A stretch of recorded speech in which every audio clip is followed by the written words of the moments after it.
The summons.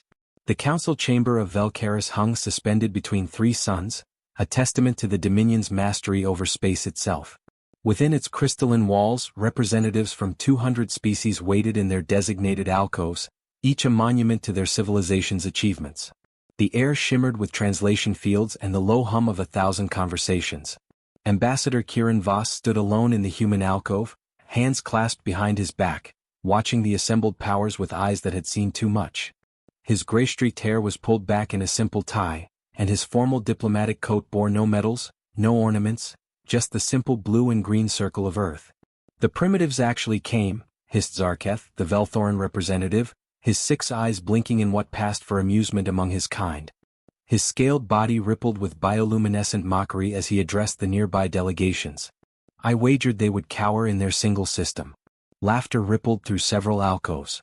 The humans had been granted council observation status only 5 years prior, after their clumsy first contact with a Velthoran mining fleet. 5 years, a heartbeat to civilizations that measured their histories in millennia. High Arbiter Zendara, a being of pure crystallized thought housed in a matrix of living metal, brought the session to order. Her voice resonated through every translation field simultaneously. We convene this emergency session to address the matter of Sector 447, known to the humans as the Kepler Expanse. Kieran's jaw tightened almost imperceptibly. The Vexrati Empire has laid claim to this region, Zendara continued. As is their right under council law, given their presence in adjacent sectors for the past 6,000 years. From the largest alcove, Warlord Thexadair rose. The Vexrati was a towering figure, his exoskeleton polished to obsidian perfection, ceremonial blades gleaming at his sides. The Empire has surveyed these systems extensively. They contain resources critical to our expansion. The human presence is incidental. Incidental, Kieran repeated softly, his first words spoken. They carried through the translation fields with unexpected clarity. The chamber fell silent. Ambassador Voss, Zendara acknowledged. You have been granted the privilege of addressing this council. Choose your words with care. The decision has been rendered according to law. You may lodge a formal protest, which will be recorded and considered for appeal in the standard time frame of 40 cycles. 40 cycles, nearly 80 years Earth time. In those systems, Kieran said, his voice level, are 4 colonies. 27 million human civilians. They've been there for 30 years, building lives, raising families. The law you cite predates our species' knowledge of faster-than-light travel. Irrelevant, Zarketh interjected. Ignorance of the law is no excuse. Your kind stumbled into occupied space. The Empire is being generous in offering relocation compensation. More laughter. The Pelgorian delegation, insectoid beings of considerable influence, clacked their mandibles in approval. Kieran turned slowly, meeting the eyes, or equivalent, of every delegation that had laughed. When he spoke again, his voice was quieter but cut through the chamber like a blade. We came here because we believed in the council. Because we thought civilization meant something beyond who was here first. We've watched your proceedings for 5 years. We've learned your laws, your customs, your histories. He paused, pulling a small device from his pocket. A hologram sprang to life above the chamber floor. Images of human children playing in alien grass under foreign stars. Families gathered around tables. Scientists working in laboratories. Artists creating beauty in the void. These aren't claims on a star chart. These are people. And before you dismiss us as primitives who don't understand how power works, let me be very clear, we understand perfectly. Warlord Thexadair's mandibles spread in a threatening display. Is the human threatening the Empire? No, Kieran said. I'm reminding the Council what they're really deciding today. Because in our brief time observing, we've seen something that troubles us. We've watched you debate philosophy, art, cultural exchange. But when it comes to power, to resources, to inconvenient obstacles, you become exactly what we feared we'd find in the stars. The chamber erupted in outrage. Delegates demanded Kieran's immediate expulsion. Security constructs began moving toward the human alcove. Zendara raised one metallic appendage. Silence fell. You tread dangerously close to contempt of this council, Ambassador Voss. Kieran nodded slowly. I'm aware. But I was sent here to speak truth, not comfort. And the truth is this: humanity will not abandon our people. We're not asking for war. We're not demanding the impossible. We're asking you to be what you claim to be. Give us time to find a real solution, not a bureaucratic erasure. And if we refuse? Thexadair growled. Kieran's expression never changed. Then you'll learn exactly what kind of species we are. The dossier. The council chamber's recess lasted exactly 12 minutes, during which the alcoves hummed with urgent communications. Kieran remained standing, motionless, while around him the galaxy's power brokers calculated angles and advantages. In the Velthoran alcove, Zarketh conferred with his military attaché, Commander Syaxera. The human speaks boldly for a species with 18 warships to their name, he said, mandibles clicking with amusement. 17 now, Syaxera corrected, pulling up recent intelligence. One was destroyed in a training accident last month. Their newest vessel took 40 years to build with technology purchased from the Tremel Consortium. Zarketha's bioluminescence pulsed with satisfaction. Pull the complete dossier on humanity. Let's see what our bold ambassador is really standing on. The data materialized before them. Humanity, Class 3 civilization, single-system species elevated to observation status as per First Contact Protocol 771. Military capacity rated as negligible beyond their home system. No significant technological innovations. No unique resources. Political structure. Fractured nation-states slowly coalescing into unified planetary governance. Overall threat assessment. Minimal. They have passion, as Syaxera observed. But passion without power is merely noise. Yet something in Kieran's demeanor troubled Zarketh.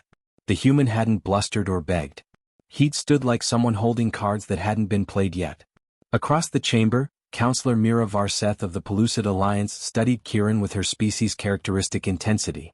The Pellucids had built their reputation on information brokerage, and she prided herself on reading between diplomatic lines. Pull everything, she ordered her aide, a young Pellucid named Jextor. I want to know what's not in the official reports. Jextor's fingers danced across his data tablet. The intelligence summaries are consistent, Counselor. Humanity is unremarkable. Their only notable quality is their persistence in diplomatic engagement despite lacking any real leverage. No species is unremarkable, Mira said. What's their history? The data scrolled past. A species that spent most of its existence in tribal warfare, eventually developing industrial capacity approximately 400 years ago. Multiple near extinctions from their own weapons development. Environmental collapse narrowly averted 3 times. Discovery of faster-than-light travel only 50 years prior, derived from crashed Velthoran probe technology. Scavengers and survivors, Jextor summarized. But Myra's eyes caught on a footnote buried deep in the anthropological assessment. What's this about their military doctrine? Jextor pulled up the reference. Nothing significant. Human militaries studied something they called total war in their industrial age. Mobilization of entire populations and economies for conflict. The Council's military analysts deemed it impractical for space-based civilizations. Too resource-intensive. Myra's expression didn't change, but her secondary hearts began beating faster. When did they study this? After 2 of their global conflicts resulted in tens of millions of deaths. Deaths they inflicted on themselves? Correct. Mira sat back, her translucent skin shifting to a thoughtful purple. A species that practices extinction-level warfare on itself, then somehow pulls back from the brink. Repeatedly. Is that significant? Jextor asked. Possibly very, Mira murmured. Meanwhile, in the Vexrati command alcove, Warlord Thexadair consulted with his strategic council via encrypted quantum link. His chief strategist, General Corvex, appeared in holographic form. The human is either suicidal or knows something we don't, Corvex assessed. I recommend a show of force. Deploy the Third Fleet to the edge of their system. Let them see what real power looks like. Thexadair considered this.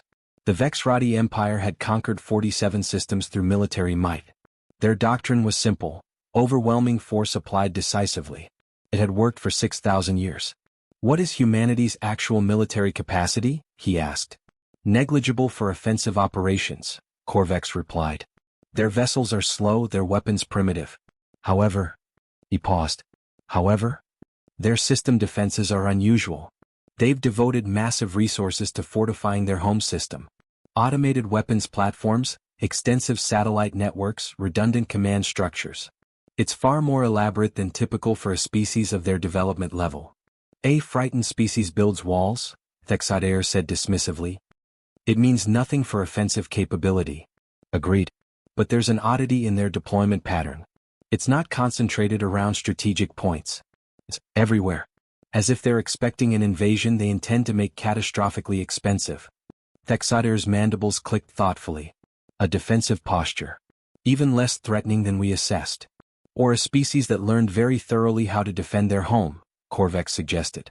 High Arbiter Zendara called the council back to order. Kieran remained exactly as he had been, hands still clasped, expression calm. Ambassador Voss, Zendara began. You have made your appeal. The council will now deliberate. However, I must inform you that preliminary polling suggests overwhelming support for the Vexrati claim. Do you wish to withdraw your statement and accept the relocation terms? Kieran's lips curved in what might have been a smile. No, he said simply. But I do have additional information the council might find relevant to their deliberations. The revelation. Kieran touched his data pad and the holographic display shifted. The images of human colonies were replaced by something that made several delegates lean forward in their alcoves. In the interest of transparency, Kieran began, his voice carrying the same measured calm, I should clarify exactly what humanity has been doing for the past 50 years since we acquired FTL technology. The display showed a star chart, but not of the 4 contested colony systems. This map extended in every direction from Earth, showing hundreds of systems, with intricate networks of markers throughout. We've been watching, Kieran said. And listening. And learning. Zarketha's bioluminescence flickered with uncertainty. Watching what, exactly? Everything. Kieran gestured, and the map zoomed into a Velthoran trade route. For instance, we know that your merchant fleet uses predictable rotation patterns every 48 cycles. We know the exact tonnage of rare earth elements you ship from the Corvin Nebula. The display shifted again. We know that the Vexrati Empire maintains 14 fleet staging areas across its territory, but 3 of them are actually decoys with minimal defensive capacity. Thexader's exoskeleton creaked as he tensed. We know about the Pellucid Alliance's intelligence network, which is impressive, by the way. Myra's skin shifted to an alarmed yellow. We know about the Grellan Concordat's secret weapons development in the Ashta system, which technically violates Council Non-Proliferation Accord 447. The Grellan delegate's tentacles coiled defensively. Kieran continued, methodically displaying intelligence that should have been impossible for humanity to acquire. Trade routes, military deployments, political alliances, economic vulnerabilities. How, Zendara began. How did a primitive species gather this information? Kieran finished. Because while you were treating us as inconsequential, we were doing what humans do best. We adapted. We learned. We built assets. He pulled up another display. Meet the Wanderer program. 356 vessels, most of them converted cargo ships, all equipped with the most advanced passive sensor arrays we could build. They've been drifting through your territories for 5 years, disguised as space debris, derelict ships, even asteroids. You've been mapping the stars while we've been mapping you. The chamber erupted. Delegates shouted accusations of espionage. Security protocols activated. Thexader's hand moved toward his ceremonial blade. This is an act of war. Zarketh hissed. No, Kieran said, his voice cutting through the chaos. This is an act of survival. We're a young species entering a galaxy that's been divided up for millennia. Did you expect us to walk in blind? High Arbiter Zendara's matrix pulsed with rapid calculations. You've violated 17 Council intelligence protocols. Protocols we were never told about because we're only observers, Kieran countered. But that's not why I'm showing you this. I'm showing you this because humanity deserves to be taken seriously. He pulled up one final display. Our colonies in the Kepler Expanse aren't just civilian settlements. Each one has been designed with defensive architecture that would make any invasion a months-long siege. We've studied every military campaign in Council history. We know how you fight. And we've been preparing for the worst while hoping for the best. Mira was the first to speak after the shocked silence. You're bluffing. Even with intelligence and defensive positions, humanity lacks the military capacity to challenge the Vexrati Empire. You're absolutely right, Kieran agreed. In a straight fight we'd lose. Badly. Which is why we wouldn't fight that way. He zoomed the display back to show the Vexrati supply routes. Your empire spans 47 systems, connected by established trade lanes. Your military excellence is unquestioned, but your logistics? Those are vulnerable. 3 key supply hubs, 7 critical trade junctions. Humanity may not be able to defeat your fleets, but we could make maintaining your empire economically unsustainable. Thexadair stood fully now, his massive form radiating threat. You would wage economic warfare? How primitive. We'd wage the only warfare we could win, Kieran said. But here's what I really want you to understand: we don't want any of this. We're not revealing our intelligence capabilities as a threat. We're revealing them as proof that we're not the naive primitives you think we are. He deactivated the displays. Humanity is asking for one thing: legitimate recognition. Not as observers, not as primitives squatting in your space, but as a species with the right to exist where we've built our lives. Give us that, work with us to find a real solution to the Kepler situation, and all this intelligence we've gathered? It disappears. We go back to being the harmless newcomers you thought we were. And if we refuse? Zendar asked. Kieran's expression hardened. Then you'll discover that humans have one more quality our dossier probably mentioned: we're really, really good at making problems expensive for people who underestimate us. The chamber fell into a silence heavy with recalculation. The deliberation. The council called for a formal recess, and the alcoves transformed into isolated conference chambers. Kieran was escorted to a holding area, not quite detention but clearly not freedom either. 2 council security constructs, vaguely humanoid beings of energy and purpose, stood at either side of the door. He sat alone, reviewing the gambit he'd just played. Earth's leadership had debated this approach for 3 months. Admiral Sarah Chin had advocated for it. Show them we're not blind, she'd argued. Show them we've been preparing. Prime Minister Adewale Okonkwo had been more cautious. This could unite them against us. Kieran had cast the deciding vote. They're already united in dismissing us. At least this way they'll have to recalculate. In the Vexrati alcove, Thexadair faced the holographic forms of the Imperial High Command. Empress Vexilla herself manifested, her ancient exoskeleton bearing the scars of 100 conquered worlds. This changes nothing, she declared. Intelligence gathering is not military power. Their defensive posturing means they'll die in their holes rather than on battlefields. The result is the same. But the cost, General Corvex began, is irrelevant. Vexilla cut him off. The Empire does not negotiate with species who threaten our interests. We have crushed 47 civilizations. What is one more? Yet Thexadair noticed something in the Empress's tone, a hint of uncertainty. The humans had done something no other species had managed. They'd made the Empire pause to calculate. In the Pellucid Alliance chamber, Mira convened her intelligence analysts. The room filled with holographic data streams as they tried to verify Kieran's claims. He was telling the truth, Jextor confirmed, his skin pale with shock. We've cross-referenced with our own intelligence. The humans have been operating passive sensor networks throughout Council space. We never detected them. How is that possible? Demanded another analyst. They used our own dismissiveness against us, Mira realized. Who investigates space debris in well-traveled lanes? Who checks derelict ships that have been drifting for years? They hid in the noise of our own civilization.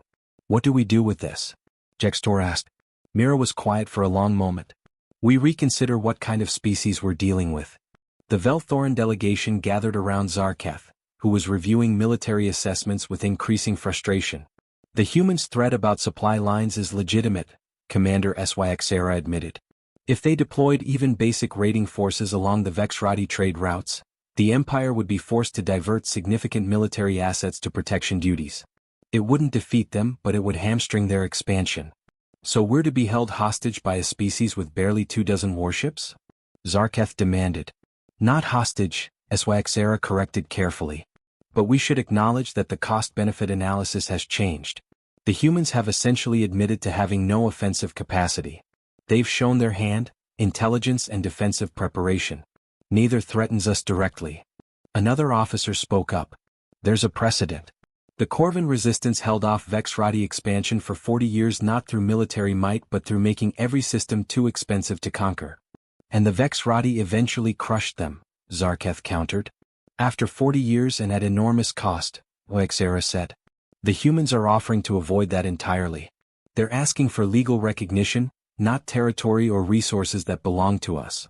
In the smallest alcove, a species rarely heard from finally spoke. The architect priests of Luandara were ancient even by council standards, beings who had transcended physical form millennia ago. They existed as patterns of thought, observing more than participating. We find this development intriguing, Their spokesperson, a construct of pure light named Valixin, communicated to Zendara privately. The humans display a quality we have seen only rarely, the willingness to appear weak while being thoroughly prepared. You find them threatening? Zendara asked. We find them reminiscent, Valixin replied, of ourselves long ago. When we were young and the galaxy was hostile, we survived not through strength but through making ourselves too complex to dismiss, too costly to destroy. The humans have intuited this same strategy. What would you recommend? That the Council consider carefully what kind of species develops defensive thinking so thoroughly while remaining genuinely willing to negotiate. Such species either become invaluable allies or inevitable problems. The choice of which they become often depends on how they're treated in moments exactly like this one. Back in the main chamber, Zendara processed countless data streams. Polling results from Council members were shifting. What had been overwhelming support for the Vexrati claim was now fragmenting into uncertainty. The Grellan Concordat, embarrassed by the revelation of their illegal weapons program, were suddenly motivated to support human rights to privacy and sovereignty. The Pellucid Alliance was recalculating the value of humanity as an intelligence partner versus potential adversary. Smaller species were quietly noting that if humans could resist being dismissed, perhaps there was hope for them as well. The mathematical precision of Zendara's consciousness arrived at a conclusion. Humanity had achieved something remarkable. They hadn't won, but they transformed the equation from a simple annexation into a genuine dilemma. The compromise. When the Council reconvened, the atmosphere had shifted subtly. The casual dismissiveness was gone, replaced by calculated wariness. Kieran noticed it immediately, the way delegates now watched him with assessment rather than amusement. High Arbiter Zendara's crystalline form pulsed with controlled light. The Council has deliberated. Before we render judgment, Warlord Thexadair has requested permission to address Ambassador Voss directly. The Vexrati commander rose, his massive form dominating his alcove. Human, you have shown cunning. Your species has prepared for conflict while maintaining the facade of peaceful integration. This is not without merit. Kieran remained silent, waiting. However, Thexadair continued, you have also revealed your fundamental weakness. You possess intelligence but lack the force to act upon it. You have fortifications but no capacity for projection. You threaten economic disruption but have no ability to sustain a prolonged campaign against a true military power. All true, Kieran acknowledged. Then you understand that your position is ultimately untenable. The Empire could accept losses for cycles if necessary to remove your presence from the Kepler expanse. Your people would suffer catastrophically. We would merely suffer inconvenience. Also true, Kieran said. Which is why I've been authorized to offer a different path forward. The chamber stilled. Kieran activated a new display. The Kepler expanse contains 17 systems. Humanity currently occupies 4.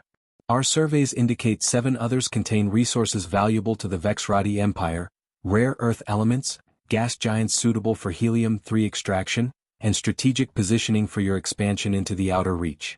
Thexadair's mandibles spread slightly. Your point? Joint development. Humanity maintains sovereignty over our 4 colony systems.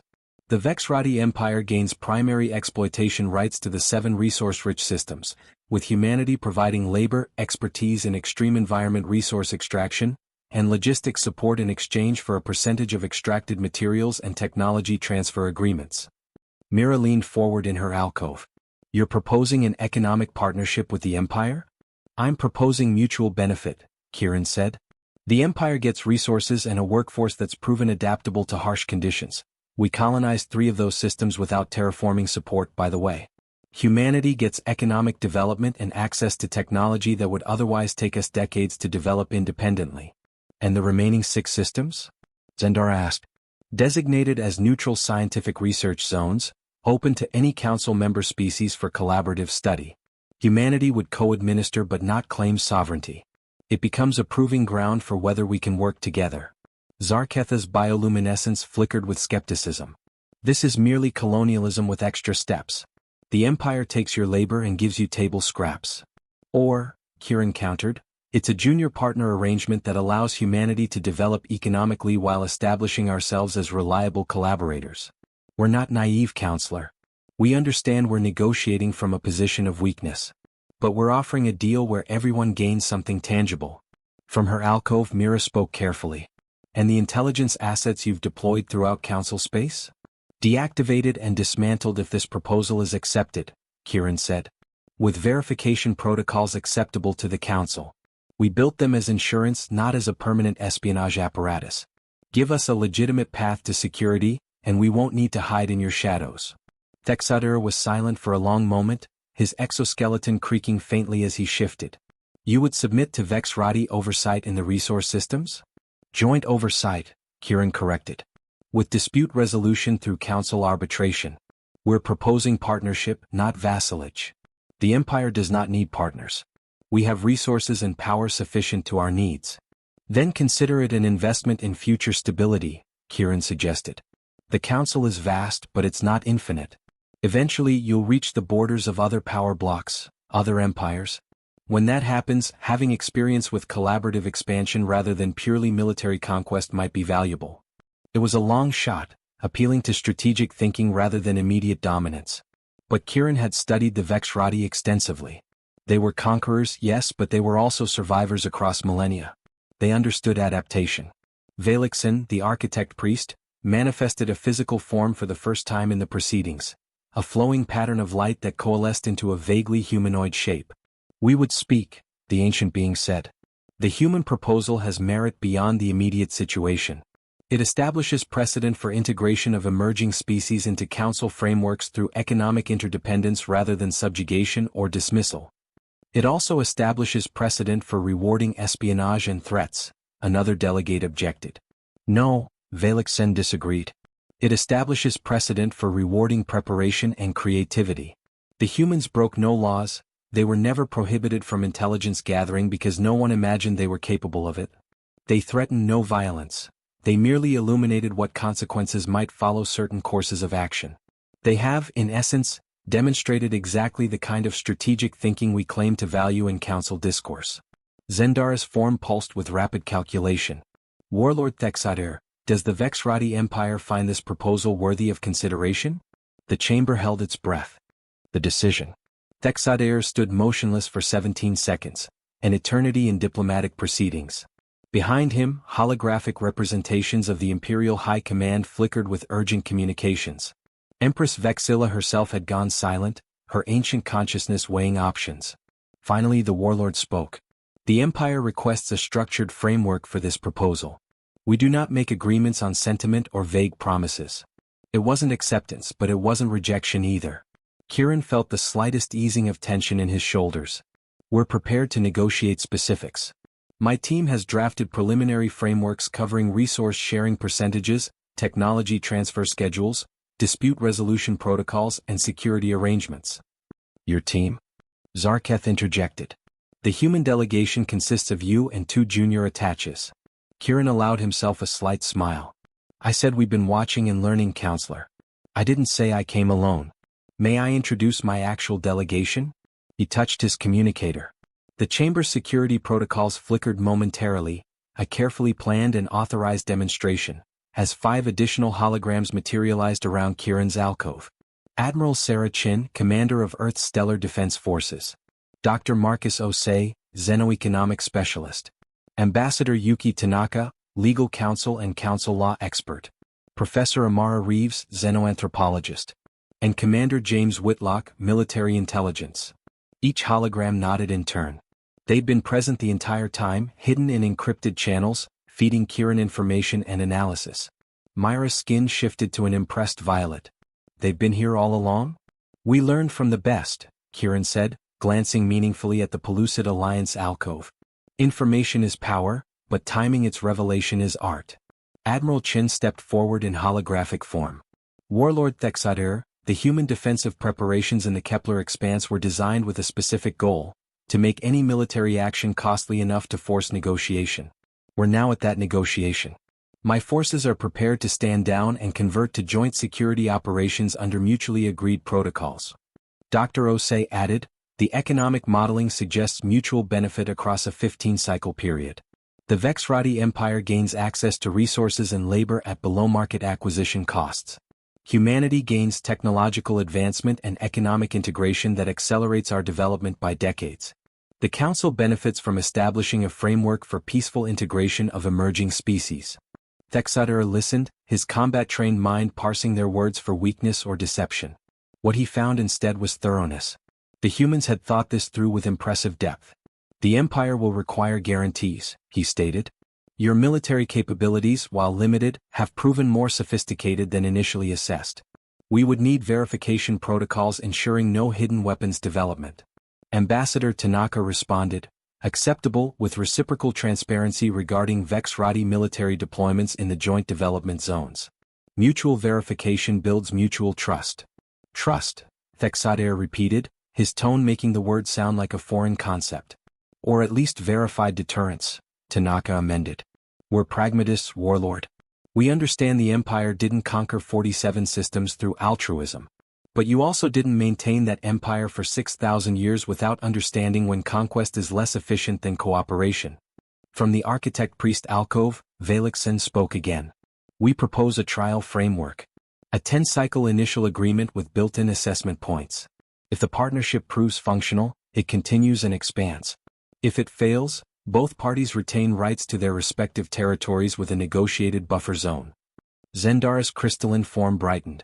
The architect-priests offer to serve as neutral overseers for this trial period? We do, Valixen confirmed. This precedent interests us greatly. Should it succeed, it could transform how the Council integrates emerging species. Should it fail, the lessons learned will still prove valuable. Zarketh stood abruptly. The Velthorn Collective must object. This rewards the humans' espionage activities. It sets dangerous precedent. It sets precedent that species with ingenuity can find paths to legitimacy beyond military conquest or ancient territorial claims, Mira interrupted, surprising everyone including herself. The Pellucid Alliance supports this framework. We've built our influence through information and partnerships. We recognize the value of both in the human approach. Other delegations began signaling their positions. The smaller species predictably favored the compromise. It suggested alternatives to being absorbed by larger powers. The ancient powers were divided, some seeing opportunity, others seeing their established order being questioned. Zendara allowed the debate to flow for precisely 8 minutes before calling for order. The Council will now vote on whether to approve the trial framework as proposed, with the architect-priests serving as overseers and mediators. Kiran watched the voting matrix materialize, a complex web of colors and symbols representing the positions of 200 species. His entire species' future condensed into colored lights on a crystalline wall. The voting lasted 3 minutes. When it concluded, Zendara's voice carried a hint of what might have been satisfaction in a being of pure logic. By a vote of 117 in favor, 63 opposed and 20 abstentions, the Council approves the trial framework. The beginning, 800 words.